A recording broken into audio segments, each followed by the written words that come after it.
سلام، من ساحر هستم، مستندساز و اینجا برنامه پرونده. میخوایم با هم پرونده هایی رو ورق بزنیم که باورش سخته اما ممکنه اطرافمون در حال وقوع باشه.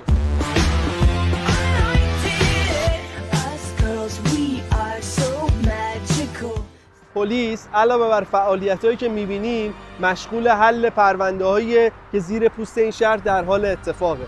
شما رو دعوت میکنم به دیدن سرانجام افرادی که خواسته یا ناخواسته درگیر باندا و شبکه‌هایی میشن که محصول درک ناصحی از عرف و ارزش‌های جامعه. میخوام یه چیزایی رو نشونتون بدم که تا حالا ندیدید. پرونده‌ای که امروز میخوام براتون تعریف کنم پرونده یه دختر 23-4 ساله است که هر چند وقت یک بار میومد تهران و یه خونه‌ای در شمال شهر اجاره میکرد. هر سال چند باری هم میرفت ترکیه تا نتیجه و بازدهی کاراشو ببینه.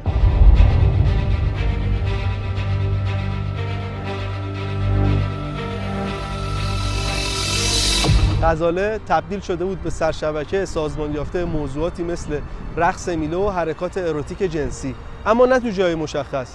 تو شهر میچرخید و تو باشگاه‌های مختلف رفت آمد داشت.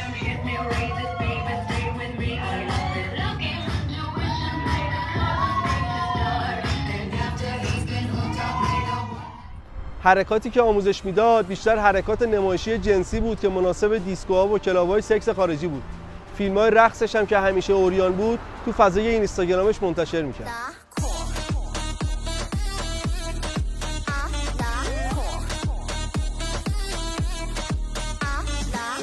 غزاله همدست داشت به نام مهرداد که طراح این حرکات نمایشی و آکروباتیک بود برای دخترهایی که هنرجوش بودن. مهرداد برای انتخاب و سوء استفاده از اونا میرفت تو صفحات اینستاگرام میچرخید و با دخترهایی که فیلم رقصشون رو منتشر کرده بودن ارتباط میگرفت، یا میرفت تو پلاتوها از بین کسایی که اجرا داشتن انتخاب میکرد.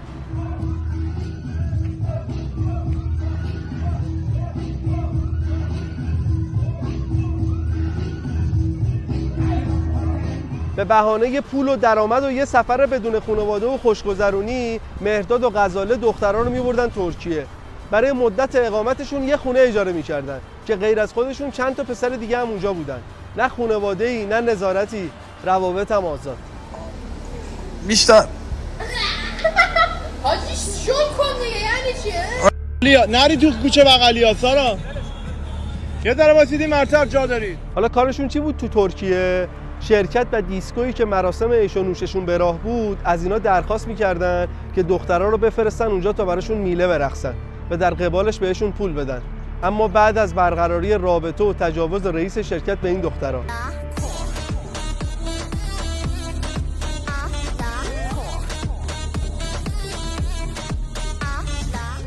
ناگفته نماند که متاسفانه قبل از رفتنشون به ترکیه مهرداد بهشون تجاوز کرد.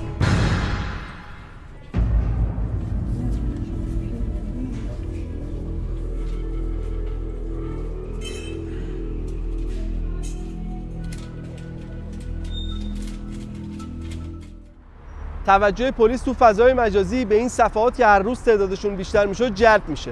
با رصد و ردزنی‌ها و اقدامات فنی پلیس میرسه به مهرداد و از مهرداد به غزاله.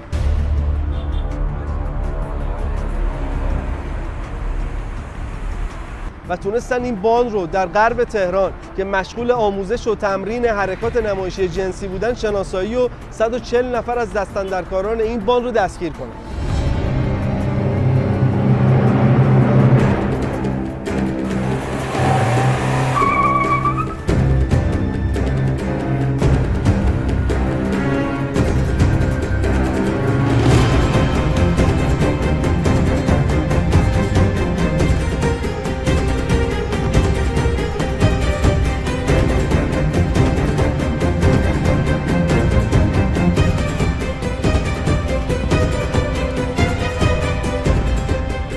بعد از دستگیری این باند، هجوم خانواده دختران و زنان برای شکایت علیه سرشبکه این باند قابل توجه بود.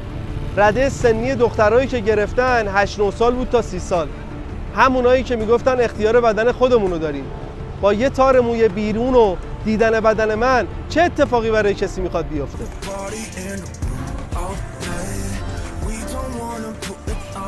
یا کسایی که به بهونه بهتر شدن وضعیت اقتصادیشون در دام این باند گرفتار شده بودن.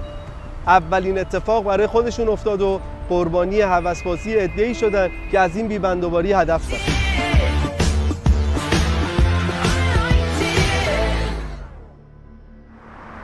این شبکه با هوشمندی و هوشیاری پلیس متلاشی شد.